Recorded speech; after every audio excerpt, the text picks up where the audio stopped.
আমার উম্মত হিন্দুদের সাথে মিশে যাবে, বাদ্যযন্ত্রে লিপ্ত হবে, এটা হিন্দুদের কাজ। মূর্তি পূজা করবে, মাকে সম্মান করে, সুন্দর করে ছবিটাকে সাজিয়ে বেঁধে রেখেছে, বলছে আমি আমার মাকে সম্মান করি। নিম্ন শ্রেণীর অশিক্ষিত মানুষ বলছে আমি মাকে সম্মান করি। আপনার হাটাবো বীরহাটাপদে এক লোক জমি বিক্রি করেছিল 54 শতক। তখন জমিগুলো ছিল 3 লক্ষ টাকা শতক। তো আমি নিয়েছি, কথা ফাইনাল করার জন্য আমি দেখা করতে এসেছিলাম শহরে, কোন জায়গাতে যেন এখন আর মনে নাই। তো খুব সুন্দর করে বড় করে মায়ের ছবি সাজিয়ে বেঁধে ঝুলিয়ে রেখেছে, দিয়ে আমাকে বলছে যে আমি আমার মাকে সম্মান করি, এই কথা বলছে। তা আমি কি বলতে পারি? আমি প্রথমে বললাম ভাইজান ছবিটা একটু নামিয়ে রাখতে হবে, আর না হলে জায়গা ভিন্ন করতে হবে। তো উনি জায়গা ভিন্ন করলেন, তারপর মায়ের গল্প আমাকে শোনালেন। বলছি শোনেন, মায়ের ভালোবাসা দেখে হিফজখানা খুলেছেন, ওটা প্রতিষ্ঠান নয়। একটা ছেলেকে হাফেজ করেছেন, মানে ওর হাঁটুর উপরে মেয়েরা ওর হাঁটুর মালায় ফাটিয়ে দিয়েছেন যে চলতে না পারে।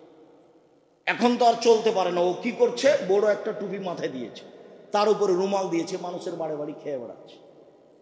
আর আল্লাহর রহমতে বেড়াইতে থাকলে তো অনেক বাড়িতে একদিনই দাওয়াত মিলে, নাকি তুমি তাই নয়? অনেক দাওয়াত মিলে। এমন একদিন দেখি না যে এরা বসে আছে খাওয়া থেকে, 2-3টে বাড়িতে দাওয়াত পাওয়া যায়। ভালোবাসার অভাব নাই, গরু জবাই করে খাওয়াতে ভালো আছে। আমার বেড়ায়াতের ভাই বোনেরা খাওয়ার জন্য প্রস্তুত। আব্দুর রাজ্জাক সাহেবের উপরে ভালোবাসা কম নেই, আমি আপনাকে এদিকে কষ্ট দিতে চাইনি। আপনি খাওয়ার ব্যবস্থা করেন, সেটা ভালো, যদিচ অতিরিক্ত প্রয়োজন নেই। তবু মাথায় টুপি দিয়ে উপরে রুমাল দিয়ে বাড়ি বাড়ি দাওয়াত খেতে হবে, এর নাম হাফেজ, এই জন্য কোরআন আসেনি, ভুল হিসাব। প্রেক্ষাপট পরিবর্তন করতে হবে, তার জন্য কোরআন। প্রেক্ষাপট কি করতে হবে? পরিবর্তন করতে হবে, তার নাম কোরআন। জাতির যদি রাস্তাঘাট করে দিতে না পারি, জাতির যদি স্কুল কলেজ করে দিতে না পারি, জাতিকে চূড়ান্ত সঠিক ধর্ম দিতে পারবো ইনশাআল্লাহ। ধর্মের ব্যাপারে জাতিকে ফাঁকি দিয়ে পরকাল হারাতে রাজি নই, মনে রাখবেন ভালোভাবে।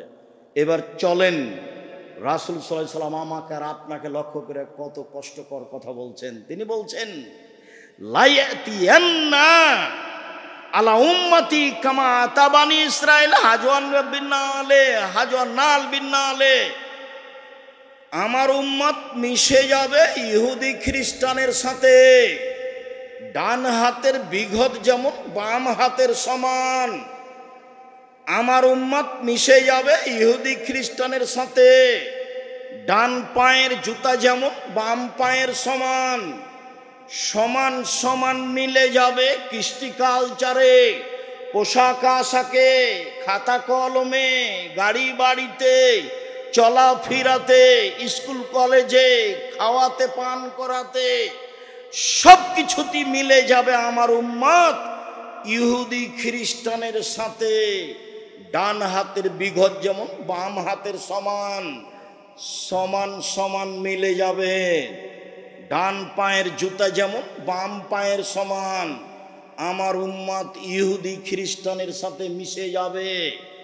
এখন দেখেন আগুন ফোটাচ্ছে, পটকা ফোটাচ্ছে এইখানে মুসলমানের ছেলে। আপনি দেখেন মাথার চুল, ওপরে চুল আছে, চতুর্দিক চাঁচা আছে, না আপনার ছেলে?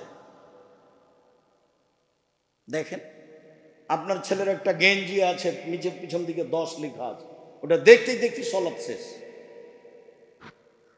দেখেন আপনার মেয়ে পায়জামা পরে আছে, স্কিন পায়জামা, বাপ হজ করে উমরা করে, বাপও সাথে আছে, গেঞ্জি গায়ে দিয়ে আছে।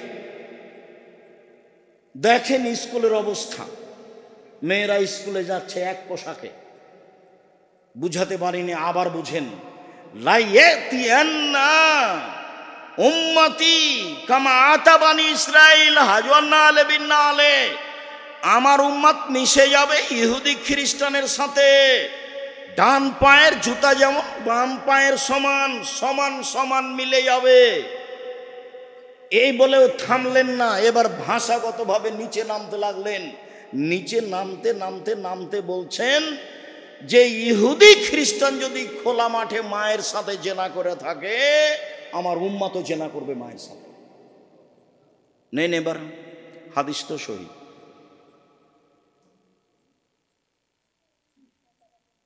তাহলে আপনি এবার করেন। আজকে হলো 31 নাইট। সারা ঢাকাতে কি করছে ছেলে মেয়ে দেখেন, প্রায় সবাই মুসলমানের। এরকম পিতা হলো ইতর শ্রেণীর মানুষ, এরকম মা হলো ইতর শ্রেণীর মানুষ। এরাই হলো বন্য বাপ মা, এরাই হলো বর্বর বাপ মা, এরাই হলো অসভ্য বাপ মা, এরাই হলো নিম্ন শ্রেণীর পিতা মাতা। এরা জাতিকে কলঙ্ক করেছে। এদের ছেলে মেয়ে শিক্ষিত নয়। এসব ছেলে মেয়েকে যদি আমি অশিক্ষিত প্রমাণ করতে না পারি, এইসব বাপ মাকে যদি আমি অশিক্ষিত প্রমাণ করতে না পারি, জাতির সামনে বক্তব্য দিব না। 30 বছর থেকে বলে আসছি, 30 বছর থেকে বলে আসছি। আমার মত মিশে যাবে ইহুদি খ্রিস্টানের সাথে। না বুঝলে আবার বলি, এইটা কি বলেন তো? ডান হাতের বিঘত বাম হাতের সমান, মানে সমান সমান। মানে আমার উম্মত ইহুদি খ্রিস্টানের সাথে মিশে যাবে কিসে? সমান সমান কৃষ্টি কালচারে, চাল চলনে, কথাবার্তাতে, খাওয়া পান করাতে। সেটা দাঁড়িয়ে খাওয়া হোক, সেটা বাম হাতে গিলাস হোক, সেটা খেলতামাশাই হোক, সেটা পোশাক পাতিতে হোক, সেটা 31 নাইটে হোক। মানে দেখবেন তো অরিটা করছে সব ওদের মতোই, মাথার চুল ছাঁটে তাদের মতোই, গেঞ্জি গায়ে দেয় তাদের মতো, চা খায় তাদের মতো, দাঁড়িয়ে থাকে তাদের মতো, গাড়িতে চলে তাদের মতো, মেয়ে পোশাক তাদের মতো, তার পোশাক তাদের মতো, গেঞ্জি তাদের মতো, চুলহাটা তাদের মতো, রান্না বান্না তাদের মতো, খাওয়া তাদের মতো। যতগুলো খাওয়া আপনার চোখের সামনে রেডি হয় আপনি খান, ওতে আমার থুথু দেওয়ারও মন হয় না। এই যে এখানে ঢাকা শহরে বসুন্ধরাতে একটা জায়গাতে একটা লোক নিয়ে গেল, তো ওতে ৭৭ আইটেমের খাওয়া আছে। তো বলছে কোনটা নিয়ে আসবো আপনার জন্য? তো আমি বলছি যে আমি যখন দুবাইয়ে গেছি তখন কত আইটেমের জন্য খাবার থাকতো, তো 40 মিনিট বসে থাকতে হয়। তো বলছি ভাইজান আমি এই খাদ্য খাই না, আর এরকম বসে থাকা খাদ্য খাই না, এটা আমার কুলাবে না, আমার পাউরুটি যথেষ্ট। আমি এই খাদ্য খেয়ে সময় কাটাতে পারবো না, আমি একদিনও যাই না। শেষ পর্যন্ত 5-7 দিন পরে আমার জন্য পাকিস্তানি হোটেল ঠিক করেছে। তবু বলে রেখেছে আসার সাথে সাথে দিতে হবে, যা আছে সেটা দিবেন। উনি 5 মিনিট বসে থাকবে না, 40 মিনিট বসিয়ে থাকিয়ে বলছে যে এগুলো এখন রেডি আপনাদের জন্য নিয়ে আসেন। আমি বলছি এসব কিছু খাই না, ওসব খাদ্য আমি থুথু দিতে চাই না। আপনি খান, টাকা আছে খান, ছেলে মেয়ে যে খান, খাচ্ছে তো জাতি, খাচ্ছে না? অত বড় বড় হোটেল চলছে না, সব প্রায় মুসলমান। এরাই ইহুদিদের চরিত্রে, এরাই খ্রিস্টানের চরিত্রে। এদের ব্যাপারে আল্লাহ রাসূল আফসোস করে বলেছেন, ভিক্ষুককে টাকা দেয় না, বলছে মাফ করো। ভিক্ষুককে কি বলে? মাফ করো বলে। ভিক্ষুককে টাকা দেয় না, ভিক্ষুক বাড়িতে যেতেও পারে না, 7টা দরজা আছে, ভিতরে কোথায় থাকে বউ তার কোনো হিসাব নেই। সব নিয়ম নীতি ইহুদি খ্রিস্টানদের সাথে। আমি যদি বুঝাতে না পারি আমি অক্ষম, তাই আমি বুঝাতে পারি না। আমার উম্মাত মিলে যাবে ইহুদি খ্রিস্টানের সাথে। ডান হাতের বিঘত যেমন বাম হাতের সমান, ডান পায়ের জুতা যেমন বাম পায়ের সমান। বলতে বলতে ভাষাগত নিচে নামতে লাগলেন, বললেন ইহুদি খ্রিস্টান যদি মায়ের সাথে জেনা করে থাকে আমার উম্মত করবে। ওদের সাথে সব কিছুতে মিলে যাবে। আপনি দেখেন না, বসুন্ধরা তো আপনার কাছে, আপনি তো দিন রাত দেখছেন। আপনি বসতে পারেন আর না পারেন, ছবি তো ঠিকই দেখছেন, মেয়েকে তো হাঁটতে ঠিকই দেখছেন, বাপকে তো ঠিকই দেখছেন। আপনারা আরে বসুন্ধরা দেখতে যাবো কেন, বেড়ায় তো দিন রাত দেখছি। জি হ্যাঁ, আমিও দেখেছি, আমিও আপনার মেয়েকে দেখেছি, আপনাকেও দেখেছি। এভাবে চলতে কি দেখাতে চাচ্ছেন আপনি? কয় পয়সা বিদ্যা রাখেন? ছেলে মেয়ে কি করে, ভুল হিসাব। আপনাকে আমি কষ্ট দিতে চাইনি, ফিরে আসতে হবে, ফিরে আসতেই হবে। রাসূল সাল্লাল্লাহু আলাইহি সাল্লাম বলেন, ইন্না মিম্মা আখাফা আলা উম্মতি, পৃথিবীর মানুষ মনে রেখো, আমি আশঙ্কা করি আমার উম্মতের আজ জেনার দুই, আশ-শাহওয়াতুল খাফিয়া, গোপন পাপের। আমি আমার উম্মতের উপরে আশঙ্কা করে যাচ্ছি জেনা পাপ নয়। 31st নাইটে জেনা করলে নেকি হবে, নাউযুবিল্লাহি মিন যালিক। এটা আমার আশঙ্কা, আমার উম্মতের উপরে জেনার আশঙ্কা। দুই, গোপন পাপ, গোসলখানাতে গোপন পাপ, টয়লেটে গোপন পাপ, একাই গোপন পাপ, রাতের অন্ধকারে গোপন পাপ, বড় মোবাইলে গোপন পাপ, আপনার ইয়েতে টিভিতে গোপন পাপ। আরও যে গোপন পাপের কত পথ আছে যা আমি জানি না, আপনি জানেন, আল্লাহ রাসূল সেটাই বলছেন। আলোচনার শেষে চলে আসলাম, অন্তত আজকের মতো, অনেক রাতে এসেছি। উমামা বাহিলি রাদিয়াল্লাহু তাআলা আনহু বলেন, আল্লাহর নবী বললেন, বাইনামা আনা নাঈমুন, আমি মুহাম্মদ সাল্লাল্লাহু আলাইহি ওয়াসাল্লাম একদা ঘুমিয়ে আছি। এই ছেলে বসো। আমি মুহাম্মদ সাল্লাল্লাহু আলাইহি ওয়াসাল্লাম একদা ঘুমিয়ে আছি, মানে ঘুমের ভানে আছি, ঘুমিয়ে যাব এরকম পরিবেশ আছে। ইজ আতা রাজুলানে, ইজ আতানি রাজুলানে, হঠাৎ দুজন লোক আসলো আমার কাছে। ফা আখাজা বেজাবি, তারা আমার দুই বাহু ধরলো, দুইজন আমার দুই বাহু ধরলো। ফাতায়ানি বি, তারা আমাকে এক জায়গাতে নিয়ে আসলো। ফাইজানা বেকমিন, হঠাৎ দেখি অনেক মানুষ। আমি ঘুমিয়েছিলাম, দুইজন লোক আসলো, আমার দুই বাহু ধরলো, ধরে নিয়ে যাচ্ছে। হঠাৎ দেখি অনেক মানুষ। আসাদু সাইনিনতে ফাঁকান, ফুলে ফেফে খালি মোটা মোটা উঁচু উঁচু হয়ে আছে।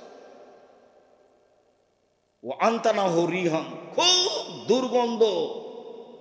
কান্না রিহামুল মারাহেজ, মনে হচ্ছে যেন তারা গণশৌচাগার, মনে হচ্ছে যেন তারা গণ টয়লেট, মনে হচ্ছে যেন তারা গণশৌচাগার, মনে হচ্ছে যেন তারা গণ টয়লেট, মনে হচ্ছে যেন তারা রাস্তার টয়লেট যেটা পরিষ্কার হয় না, এত গন্ধ। ফুলে ফেফে মোটা মোটা 30 হাত 40 হাত উঁচু উঁচু হয়ে আছে, অনেক মানুষ। দেখে তো আমি অবাক হয়ে গেলাম। আমি বললাম, এরা কে, এরা কে? যারা দুই হাত ধরেছিল আমার, তারা বলল, ওহমুজ জোনাত আজ-জাওয়ানি, এরা হলো ব্যভিচারিণী, এরা হলো ব্যভিচারিণী। এই হাদিসটা যখন আবার এসেছে তখন বলা হয়েছে, যেসব মহিলারা জেনায় লিপ্ত হয় ওর লজ্জা স্থানের গন্ধে জাহান্নামীরা জাহান্নামে টিকতে পারবে না।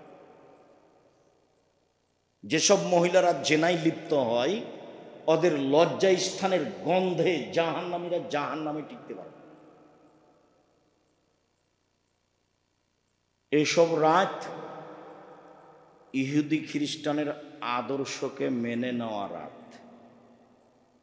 খুব সাবধান, এইভাবে দিন কাটাবেন যে এইসব রাতের এইসব নীতিতে পেশাব করে দিলাম।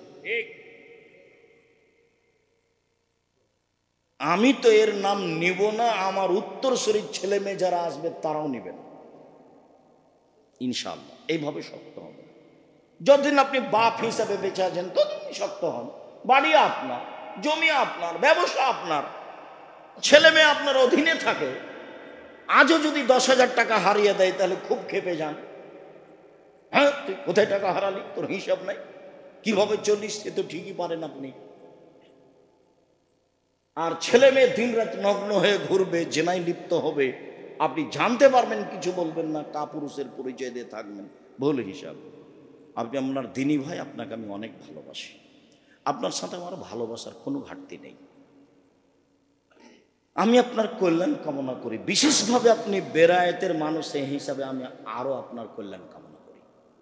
বেরায়েতের সকল দিনী ভাই, সকল দিনী বোন যারা এসেছেন, যারা আসেননি, আমি সবারই কাছের মানুষ, সবাই আমার কাছের মানুষ আমি মনে করি। দীর্ঘ দিন থেকে আমি বেড়াইতে আসি।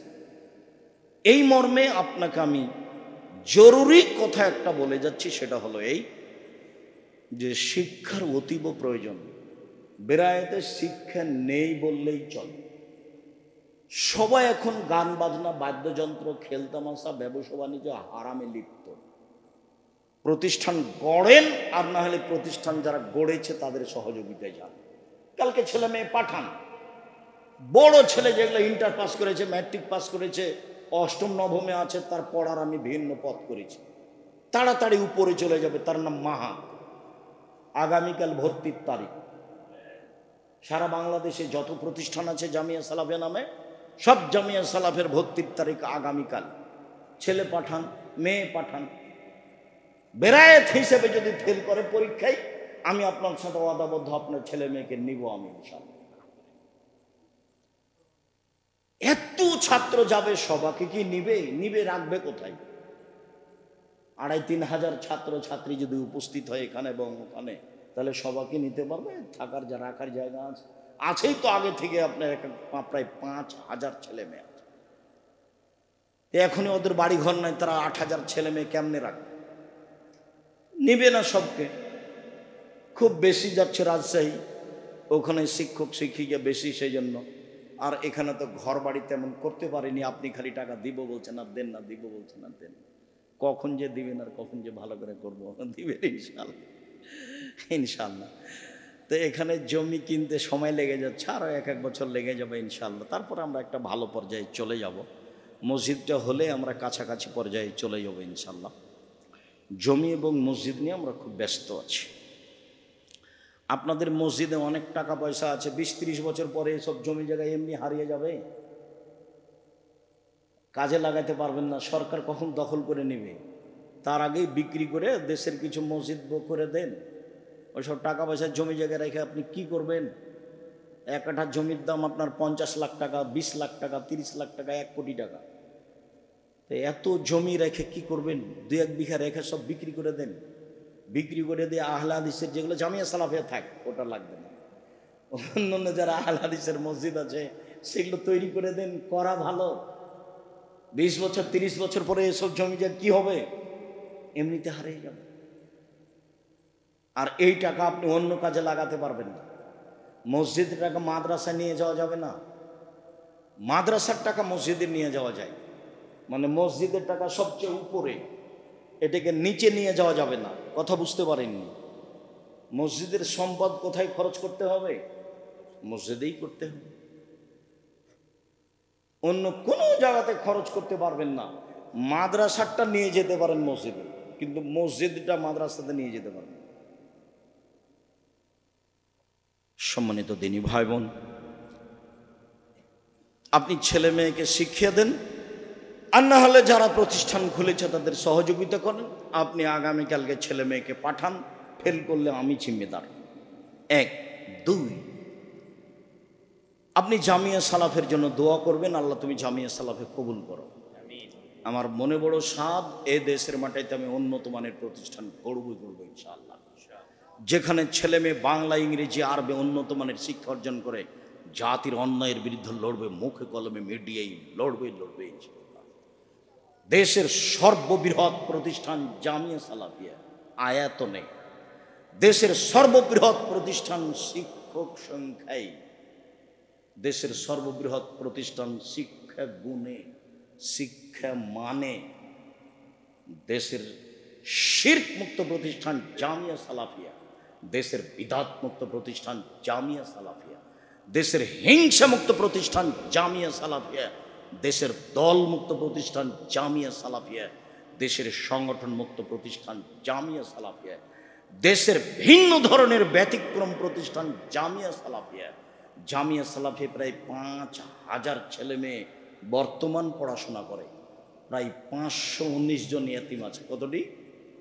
519 জন ইয়াতিম আছে। সর্ববৃহৎ প্রতিষ্ঠান। আপনি একটু দোয়া করবেন, বাকিটুকু আপনার আল্লাহর ইচ্ছে। এরপরে আপনারা আমার জন্য দোয়া করি, আল্লাহ আজকের এই রাতের মতো রাতকে যেন আমরা মূল্যায়ন না করি, এই তৌফিক তুমি দান করো। আমরা যেন চরিত্রগতভাবে ইহুদি খ্রিস্টানের সাথে মিশে না যাই, তুমি আমাদের রক্ষা করো।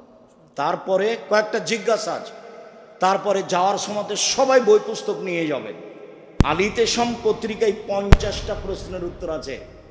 12 জন মুফতি মিলে ফতোয়া দেখে, 12 জন লক্ষ লক্ষ টাকা খরচ করে পত্রিকা বের করেন। দেশের ব্যতিক্রম পত্রিকা আলিতেসম পত্রিকা, সেই সম্পাদকীয় আবদুল্লাহ লিখে। অন্যান্য যত বই আছে, ফিলিস্তিনের উপরে যে আবদুল্লাহ বই লিখেছে সেটাও আছে, ব্যতিক্রম বই, বুখারীর ব্যাখ্যা আছে, মিন্নাতুল বারি, অন্যান্য বই। কয়েকটা জিজ্ঞাসা